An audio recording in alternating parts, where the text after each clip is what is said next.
From a really young age, I've always looked forward to Independence Day. And this year, of course, with COVID-19, will be one of the years where I will not be able to do that, like many of you in Trinidad and Tobago. So we decided to take a look at what that first ever Independence Day celebration would have been like. Because for us, it might feel a little bit routine, but we have to remember that once upon a time, there were some people experiencing that moment live, in real time, and being just left breathless and in awe of what they would see and what would become for us just a regular part of our culture. Trinidad is a Real Place is brought to you by the National Gas Company of Trinidad and Tobago Limited, at the forefront of energy. Trinbagonians can find the joke even in a serious situation. Our sense of humor is second to none.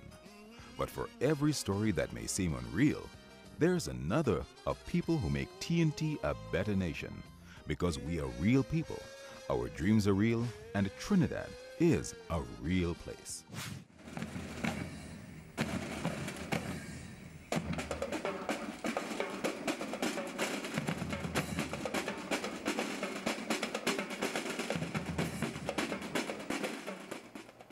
The West India Regiment goes back way 1795. They have fought many battles and won many battle honors. Major Maskell will refer to it as the first visible signs of West Indian living together unity. And they started a recruitment. Soldiers from all the West Indian islands at the time. It's Jamaica, Trinidad and Tobago, Barbados, Grenada, St. Vincent. And it was disbanded in 1927, 132 years. Mr. Bustamante, I recall quite clearly, he wanted the Jamaicans to get out of the Federation.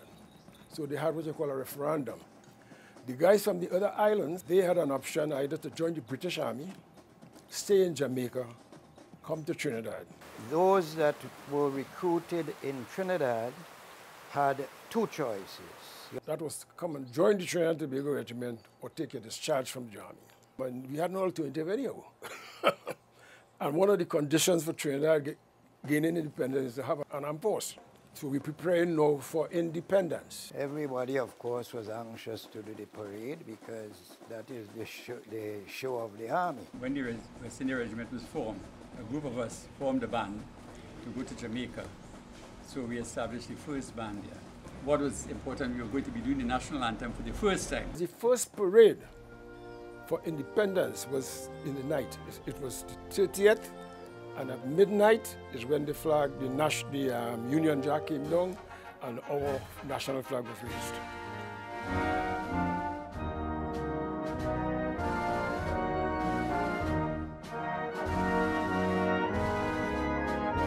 From the time we played the anthem and the flag went up, the crowd just burst out into applause. Every time I hear the national anthem, it brings goosebumps because you think about the first time you played it on that night.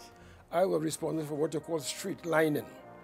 That's where you have a number of soldiers about 5 meters away to keep the public from getting mixed up with the soldiers. We were few in numbers. As a result, you were involved in many things. My first experience on an independence parade was in the Coast Guard in 1969. Right? There were about 60 of us on the parade. I'm from the 15th take, Trinidad and Tobago Coast Guard. Everybody had butterflies, so we had very, very little sleep. As recruits, we were more than ready. We were fit. The adrenaline was flowing, but we were all excited to be there to represent the force as the first females of the Trinidad and Tobago Defense Force. It was really an awesome experience. Now, what happened that morning was an experience for me.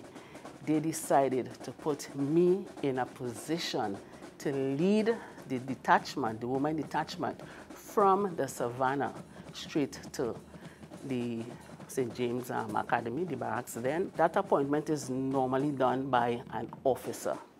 Why I say that the experience for me in 1980 is one I will never forget.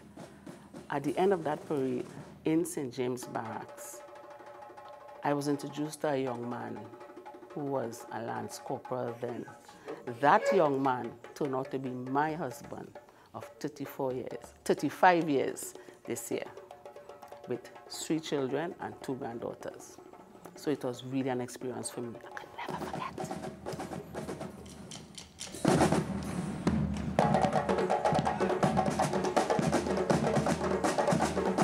Doing an independence parade as a service person, there's always a level of excitement because it's an opportunity you get to represent your country in a special way. That was something that will take me to my grave. You sign on the dotted line to serve your country, right? And you have an opportunity to do so.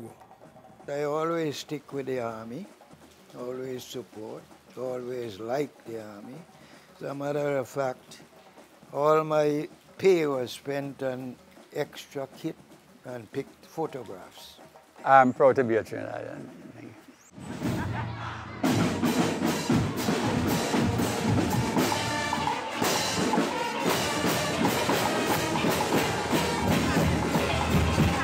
Trinidad is a Real Place was brought to you by the National Gas Company of Trinidad and Tobago Limited, at the forefront of energy.